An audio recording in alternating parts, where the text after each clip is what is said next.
विद्यार्थी मित्रों, मैं प्रेम विद्या मंदिर हाई स्कूल से कक्षा में आज स्टैंडर्ड 7 में सब्जेक्ट संस्कृत में तृतीय चैप्टर सुभाषितानि पढ़ा रही हूँ। विद्यार्थी मित्रों, सुभाषित हमारे जीवन में हमें सीख देने वाले होते हैं। वो गागर में सागर भरने वाले होते हैं।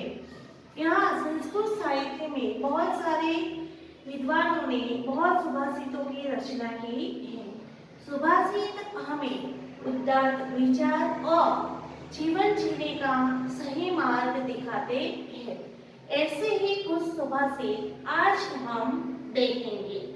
तो हमारा पहला सुभाषित है कि पृथ्व्यां त्रीणि रत्नानि जलम् अन्नं सुभाषितं मूढैः पाषाणि खण्डेषु रत्नसंज्ञा विधीयते। पृथ्व्यां त्रीणि रत्नानि यानी पृथ्वी पर त्रीणि यानी तीन, रत्नानि यानी रत्न है, जलम अन्नम सुभाषितम यानी जल, अन्न और सुभाषित। मूढ़े, मूढ़े का मतलब होता है मूर्खो, मूर्ख लोग पाषाण खंडेशु यानी पत्थर के, पाषाण का मतलब होता है पत्थर, पत्थर के टुकड़ों को रत्न संज्ञा विधीयते यानी रत्न मानते, हीरा मानते हैं। तो विद्यार्थी मित्रों, जो हमारे ये जमीन है, जमीन की खुदाई करने पर हमें बहुत सारे रत्न, हीरे, कीमती मोती जैसी चीजें मिलती हैं। पर हमारा जीवन लेवा चलाने के लिए हमें जल, अन्न और सुभाषित की जरूरत होती है। इसलिए यहाँ पर जो जल, अन्न और सुभाषित है उसको रत्न बताया गया है, और जो रत्न, हीरे सब होते हैं उनको पत्थर के टुकड़ों के साथ दर्शाया गया है। और यहाँ पर इसलिए जल, अन्न और सुभाषित को रत्न बताए गए कि हमारा जीवन जीने के लिए हमें इन तीन चीजों की आवश्यकता होती है। अब हमारा दूसरा है सुभाषित, अयं निजः परो वेति गणना लघुकीर्तिशाम् उद्धारचरितानां तु वसुधैव कुटुम्बकम्। यानी अयम यानी ये हमारा खुद का, निज अपना है, ये अपना है, परो यानी ये पराया है, वेति गणना ऐसी गणना, लघुचित सगाम का मतलब होता है संकुचित मन वाले। जो संकुचित मन वाले लोग होते हैं वो ये अपना है, ये पराया है ऐसा मानते हैं। उदार चरितानां तो वसुधैव कुटुम्बकम्, और जो उदार चरित्र वाले होते हैं वो पूरी पृथ्वी को एक कुटुंब समान मानते हैं। तो यहाँ पर इस सुभाषित में बताया गया है कि कुछ लोग ऐसे होते हैं जो एक कहते हैं कि मेरा खुद का है, अपना है, ये पराया है, और ऐसे गुण किसमें होते हैं जिसकी मनोवृत्ति, जिसका मन संकुचित होता है, ऐसे लोग। पर जो लोग सज्जन है, परोपकारी है, वो तो पूरी पृथ्वी को अपना कुटुंब मानते हैं। इस बात को महाभारत में भी बताया गया है कि धृतराष्ट्र अपने पुत्रों के लिए ममांसा और कौरव पांडव के पुत्र को लिए पांडवा शब्द का प्रयोग करते हैं। यानी कौरव मेरे अपने पुत्र हैं और पांडव को पांडु के पुत्र हैं। ऐसी मनोवृत्ति के दर्शन यहाँ पर दिखाई देते हैं। तो हमें अपना और पराया ऐसी बातों को छोड़कर पूरी पृथ्वी को एक कुटुंब के समान मानना चाहिए।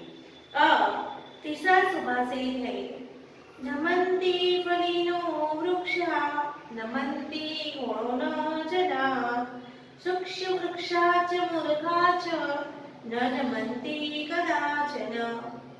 नमन्ति फलीनु वृक्षा यानी फल वाले वृक्ष झुकते हैं। नमन्ति गुणों जमाना जो गुणीजन गुण वाले मनुष्य होते हैं वो जो झुकते हैं। सुक्षा वृक्षा च मूर्खा जो सुखी वृक्ष और मूर्ख लोग होते हैं न नमन्ति कदाचन वो कभी भी नमते नहीं है, झुकते नहीं है। इस सुभाषित द्वारा ये बताया गया है कि जो पेड़ फल से भरे हुए होते हैं वो झुक जाते हैं। जो गुणवान मनुष्य होता है वो किसी भी के आगे झुक जाता है, पर जो सूखे वृक्ष होते हैं और मूर्ख मनुष्य होते हैं वो कभी भी किसी के आगे झुकते नहीं है। इसीलिए सभी लोग फल वाले वृक्षों की और गुणवान मनुष्य का ही आदर करते हैं और सुख वृक्षों को काट देते हैं और मूर्ख मनुष्य से वो नफरत करते हैं।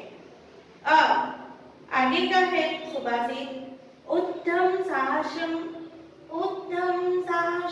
धैर्यम बुद्धि शक्ति पराक्रम सडेते यत्र वर्तन्ते तत्र देव सहायकृत। उत्तम साहस धैर्य बुद्धि शक्ति पराक्रम ये 6 गुण सड़ते यानी ये 6 गुण जिसके पास होते हैं तत्र देव सहायकृत उसकी देव हमेशा सहायता करते हैं। यानी यहाँ पर ऐसा बताया गया है कि व्यक्ति को आलस छोड़ के उद्यम करना चाहिए। सबसे पहला कार्य होता है कुछ भी प्राप्त करने के लिए मेहनत करनी पड़ती है। मेहनत करने के लिए व्यक्ति के पास साहस होना चाहिए और जो साहस उसने किया है उसमें उसको क्या करना पड़ता है, धैर्य रखना यानी धीरज रखनी पड़ती है। इसके साथ साथ में जो कार्य उसने शुरू किया है इसके लिए उसके पास इस कार्य को पूर्ण करने की बुद्धि होनी चाहिए, साथ साथ में शक्ति भी होनी चाहिए और इस कार्य को पार करने का पराक्रम भी उसमें होना चाहिए। अगर ये 6 गुण इसके पास होंगे तो उसका कार्य संपूर्ण होगा, उसकी भगवान भी सहायता करेंगे। अब आगे का सुभाषित है उत्तमेन हि सिद्ध्यन्ति कार्याणि न मनोरथै न हि सुप्तस्य सिंहस्य प्रविशन्ति मुखे मृगाः। उत्तमेन हि सिद्ध्यन्ति कार्याणि न मनोरथै न हि सुप्तस्य सिंहस्य प्रविशन्ति मुखे मृगाः। यानी उद्यम मेहनत करने से ही सिद्ध्यन्ति कार्य सिद्ध होते हैं, न मनोरथ करने से नहीं सुप्तस्य सिंहस्य प्रविशन्ति मुखे मृगाः न कि सोते हुए सिंह के मुख में ऐसे ही प्राणी प्रवेश करते नहीं है। तो इस सुभाषित में बताया गया है कि अगर हम मेहनत करेंगे तो हमारे लिए कोई भी कार्य सिद्ध करना मुश्किल नहीं है। अगर हम मनोरथ करके बैठ जाएंगे कि हमारा ये कार्य ऐसे ही सफल हो जाएगा तो हमारे कार्य ऐसे सिद्ध होते नहीं है।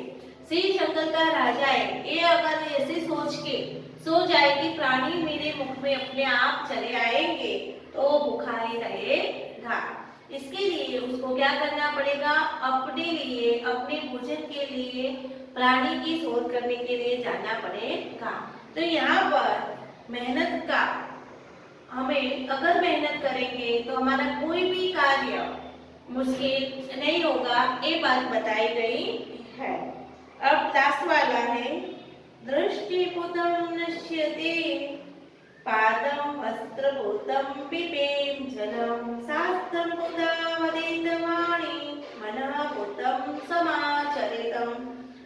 दृष्टिपुतं नश्येत यानी दृष्टि से जो आंखों के द्वारा देखे गए रास्ते पर ही पादम यानी टग रखनी चाहिए, वस्त्रभूतम यानी वस्त्र से छाना हुआ पानी पीना चाहिए। शास्त्रमुदाम वदित, शास्त्रों से युक्त वाणी बोलनी चाहिए। मनः भूतम समाचरते, मन से ये सब बातें मन से सब बातों का आचरण करना चाहिए। यानी इस उपनिषद के द्वारा बताया गया है कि व्यक्ति को अगर रास्ते में कहीं भी वो जा रहा है तो उसको आंखों से द्वारा वो सही रास्ते पर जा रहा है कि नहीं जा रहा है वो देखकर ही अपने पैर अपने डग रखने चाहिए। और जब भी हम पानी पीते हैं तो हमें कपड़े से अच्छी तरह से छाना हुआ पानी ही पीना चाहिए। और जो शास्त्रों के द्वारा सुसंस्कृत की गई अच्छी सी वाणी का ही व्यवहार हमें हमारे जीवन में करना चाहिए। और इन सारी बातों का हमें अच्छे मन से के द्वारा आचरण करना चाहिए। तो विद्यार्थी मित्रों, हमने सुभाषित आज पढ़े। इसका ट्रांसलेशन आपको आपकी कॉपी में करना है।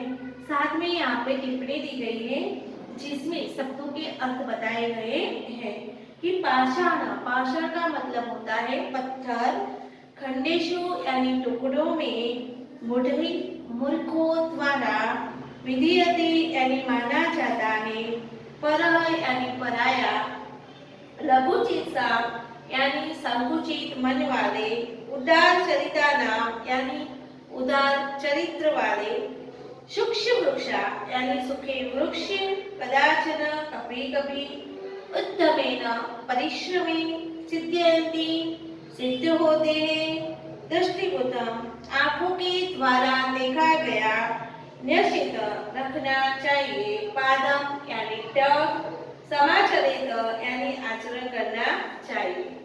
स्वाध्याय है, स्वाध्याय में पहला प्रश्न है, निम्नलिखित शब्दों का शुद्ध उच्चारण के साथ उच्च स्वर में बोलिए। जो शब्द दिए गए उसको आपके सही उच्चार के साथ उच्च स्वर में बोलने हैं। फिर प्रश्न 2 है, पद पूर्ति कीजिए, यानी जो पद दिए गए वो आते हैं आपको उसको पूर्ण करना है।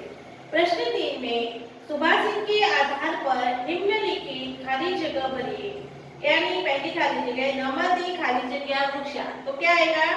नमति फलिना वृक्षा, सुप्तस्य सूर्ये मुखे खाली जगह न प्रविशन्ति, इसमें क्या आएगा? मृगाः।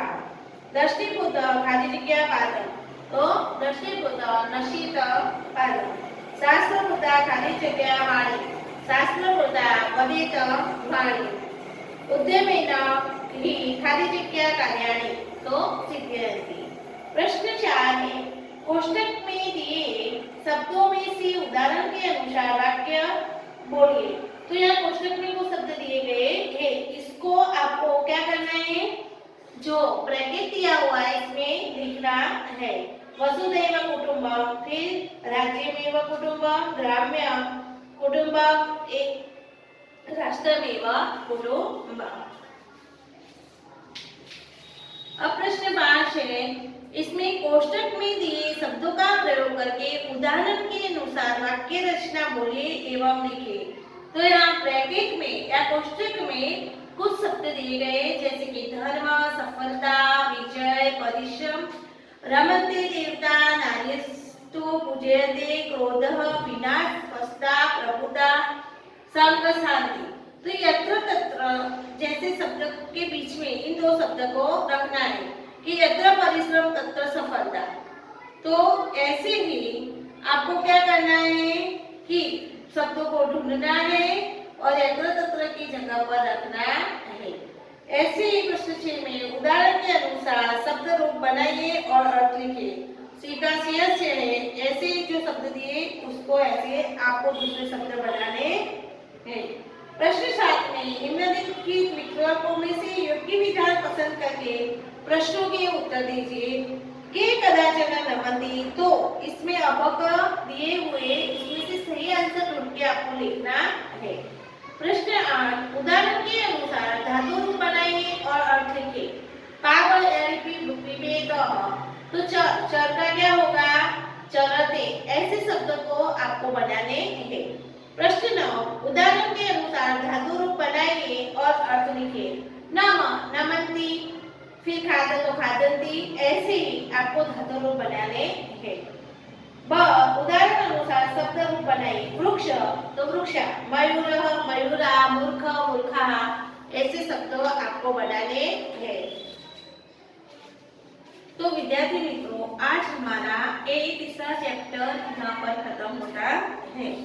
तो आपको क्या करना है, सारे जो सुभाषित है वो लिखने हैं कॉपी में, इसके साथ में उसका ट्रांसलेशन करना है। जो टिप्पणी में सब दिए गए हैं शब्द, वो टिप्पणी सारी आपको आपकी कॉपी में लिखनी है और स्वाध्याय के प्रश्नोत्तर भी आपको आपकी कॉपी में लिखने हैं। साथ साथ में अगर आपको कहीं भी कुछ भी समझ में ना आए, जो प्रश्न समझ में ना आए, वो आपको मुझे पूछना है, उसका आंसर आपको मिल जाएगा। धन्यवाद।